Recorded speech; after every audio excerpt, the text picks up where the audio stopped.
আমার ভাই বোন তোরা পাগল হয়ে যাচ্ছে। আমার 6 ভাই বোনের মধ্যে সবচেয়ে ছোট ছিল শরীফ উসমান হাদি। আজকের তার লাশ আমার কাঁধে বহন করতে হচ্ছে।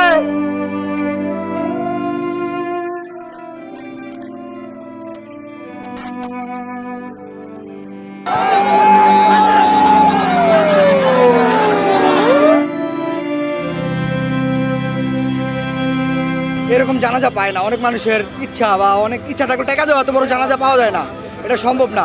ও মোটামুটি সব দলমতের ঊর্ধ্বে একজন মানুষ।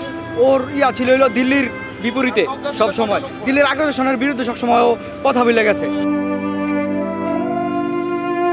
সে তো শহীদি মর্যাদা পেয়ে গেল, সে মরে গিয়ে বেঁচে গেল, আর আমাদের একজন হাদি দরকার ছিল, খুব দরকার ছিল আমাদের, আমরা তাকে মিস করলাম। আমার 42 বছর বয়সে আমি এত বড় জানাজা কখনো দেখি নাই। আগামী ভবিষ্যতে প্রত্যেক ঘরে ঘরে হাদি জন্ম নিবে, এই হাদিরা কখনো নিঃশেষ হয়ে যাবে না। হাদি আমাদের শিখিয়ে গেছে আমরা রক্ত দিয়ে হলেও এদেশকে ভারতীয় আধিপত্য থেকে মুক্ত করব। ওর সন্তান মাত্র 8 মাস বয়স, গতকালকে যখন ওর কাছে নিয়ে আসছে সবাই বাবাকে দেখাবে উসমান হাদিকে। আমি বললাম কি লাভ হবে, ও তো কোনোদিন ওর বাবার চেহারা কথা বলতে পারবে না।